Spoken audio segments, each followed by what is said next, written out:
မင်းကလေးတယောက်ကိုသူ့အဖေရင်းကအခန်းကျင်းလေးထဲမှာဖမ်းဆီးကြုံနှောင်ထားပြီးအတင်းအကျပ်ပြည်တစားလုပ်ခိုင်းပါတယ်တခါကိုရွာ300နဲ့ရွာတွေကလူဆိုးလူမိုက်တွေကိုသူ့သမီးနဲ့အပန်းဖြေခိုင်းပါတယ်ဒီမင်းကလေးရဲ့ညီမလေးကအမဖြစ်သူခံစားနေရတဲ့ဒီဒုက္ခကိုနောက်ဆုံးတော့တီးမခံနိုင်တော့ဘူးသူမဟာဓာတ်တစ်ချောင်းကိုတွေးထက်အောင်တွေးပြီးအမကိုညှဉ်းပန်းခဲ့တဲ့တိရစ္ဆာန်တွေအပြင်ထွက်လာရင်သူကိုယ်တိုင်ခုတ်ပိုင်းပြီးအမအတွက်လက်စားချေဖို့စောင့်နေတယ်ဒါပေမဲ့လူဆိုးကိုင်းကောင်းဆောင်ကအပြင်ထွက်လာတဲ့အခါသူမကိ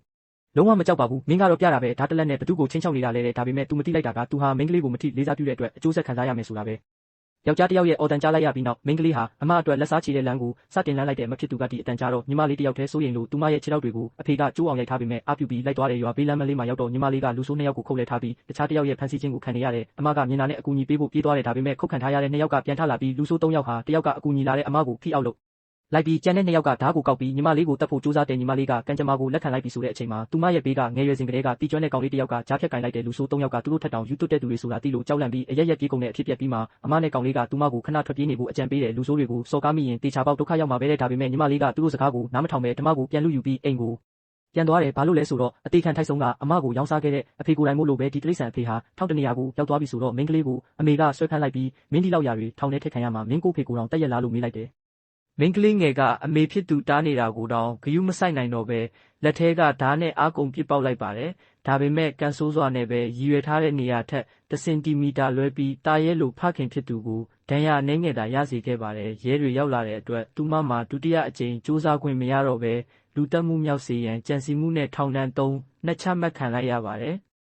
ယ်သူမအတွက်နောင်တဆိုတာမရှိပေမဲ့ငယ်တငယ်ချင်းဖြစ်သူနဲ့ထားခဲ့တဲ့ကတိတွေကတော့သူမကိုစိတ်မကောင်းဖြစ်စေပါတယ်ထောင်ကျပြီးတစ်နှစ်အကြာမှာတော့အမဖြစ်သူကသူမစီလာမတွေ့တာကြာပြီဆိုတာကိုသိလိုက်ရပါတယ်အမေဖြစ်သူကသူမကိုလာတွေ့တဲ့အခါမှာတော့တုံလုံးစရာအမှန်တရားတစ်ခုကိုသိလိုက်ရပါတော့တယ်အမဖြစ်သူဟာသူမထောင်နှံရှုပ်ပုတ်ဖို့အတွက်မကောင်းဖခင်ရဲ့ရော်ကြီးနဲ့စေကူတာစေးတွေရအောင်ကိုယ်တိုင်အနစ်နာခံပြီးအလုပ်လုပ်ရင်းအသက်ဆုံးရှုံးသွားခဲ့ရတာပါအမဖြစ်သူရဲ့နောက်ဆုံးကြံရစ်တဲ့စာထဲမှာတော့ငငယ်ကကြွ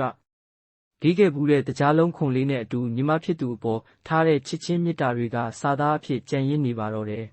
အမဖြစ်သူစီကရေးထားတဲ့စာကိုဖတ်ပြီးတဲ့နောက်မှာတော့ကောင်မလေးရဲ့မျက်ရည်တွေဟာတညာရဲနဲ့ခန်းချောက်သွားခဲ့ရတယ်သူမရဲ့ခေါင်းထဲမှာလက်စားချေဖို့ကလွယ်ပြီးဘာမှမရှိတော့ဘူးယောက်ျားတစ်ယောက်နဲ့ရှင်နိုင်တဲ့ခန္ဓာကိုယ်မျိုးရဖို့အတွက်သူမဟာနေတိုင်း300နဲ့ professional စစ်သားတွေတောင်းကြောက်ရတဲ့10ကီလိုမီတာအပြည့်လေ့ကျင့်ခန်းတွေကိုမနားတမ်းလုပ်ခဲ့တယ်ဒါပေမဲ့ဒါတွေကသူမအတွက်မလုံလောက်သေးဘူးအချင်းထောင်ကတငယ်ချင်းကိုရေပုံး2ပုံးနဲ့ရေအပြည့်ထည့်ခိုင်းပြီးပခုံးနဲ့လက်ကောက်ဝက်အားကောင်းအောင်ထပ်မံလေ့ကျင့်ခဲ့ပြန်တယ်အဓိကကတော့သူမရင်ထဲမှာအမြဲတမ်းအမာယုဖြစ်နေစေခဲ့တဲ့အဲဒီဓာတ်ချက်အတွက်ပဲဒါကြောင့်တခြားလေ့ကျင့်ခန်းတွေထပ်ဓာတ်ခုတ်တဲ့နေရာမှာတိကျမှုရှိအောင်အချိန်တိုင်းကိုအသုံးချခဲ့တယ်3နှစ်ကြာထောင်ဒဏ်ပြစ်ခံပြီးမှတော့သူမဟာလက်စားချေဖို့ယုံကြည်ချက်အပြည့်ရှိနေပြီလွတ်ရက်စေးလို့အိမ်ပြန်လာတဲ့အခါမှာတော့အမေဖြစ်သူကသမီးရဲ့အောက်အီးတီခံလိုက်ပါတော့အမေကသမီးအမကိုဆုံးရှုံးခဲ့ရပြီးသမီးကိုတော့ထပ်ပြီးမဆုံးရှုံးချင်တော့ဘူးလို့ငိုယိုတောင်းပန်ရှာတယ်ဒါပေမဲ့ကောင်မလေးကတော့ထိုလူကိုတေတာထက်ဆိုးတဲ့ငရဲမျိုးပေးဖို့ဆုံးဖြတ်ချက်ချပြီးသားပါတစ်ဖက်မှာတော့ဖခင်ဖြစ်သူဟာသမီးဖြစ်သူထောင်ကလွတ်လာမှန်းမသိပဲအိမ်မှာအေးအေးဆေးဆေးအရက်တောက်နေတော့မဲ့အိမ်ပြန်ရောက်တာနဲ့ကောင်မလေးကဓာတ်သွေးနေတာကိုမြင်တော့သူတုံလောက်သွားပြီးနေမလို့မလို့လဲလို့အလက်တကြားမေးလိုက်တယ်ကျမတို့အိမ်ကဝက်လေးက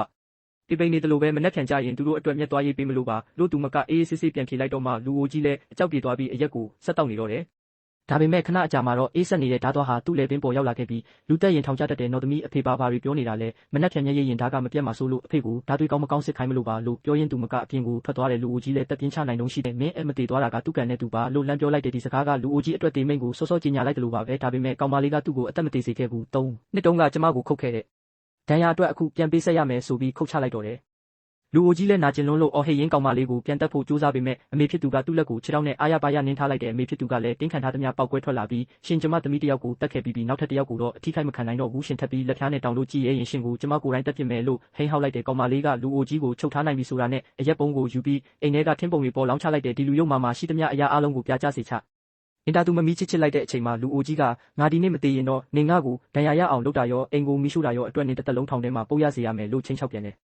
ဒါပေမဲ့ကောင်မလေးကမမှုပါဘူးသူမကဖုံးကိုထုတ်ပေးပြီးကြိုက်တယ်လို့တိုင်လိုက်လေတဲ့ဘာဖြစ်လို့လဲဆိုတော့လွန်ခဲ့တဲ့3နှစ်ကသူကိုယ်တိုင်တက်တဲ့အတူလုပ်ပြီးသူမကိုတစ်နှစ်ပူထောင်ကြအောင်လုပ်ခဲ့တာလေအခုရဲလာရင်တောင်ဒီတန်ရဟာဒီညရခဲ့တာလို့သူပြောရင်လွန်ခဲ့တဲ့3နှစ်ကသူတက်တဲ့အတူလုပ်ခဲ့ပါတယ်ဆိုတာဝန်ခံတယ်လို့ဖြစ်သွားမှာမလို့သူကိုယ်တိုင်လည်းထောင်လက်ဆန်ရမှာပဲလူအိုကြီးလည်းဒေါသထွက်ပြီးတေမတက်ဖြစ်နေတော့မှာပဲအမေဖြစ်သူကသူတစ်ချောင်းကိုဆွဲထုတ်လာပြီးသူမရဲ့အမဖြစ်သူခြေထောက်ကျိုးခဲ့ရတဲ့အနာဟောင်းအတွက်လက်စားချေဖို့ပြင်ပါတော့တယ်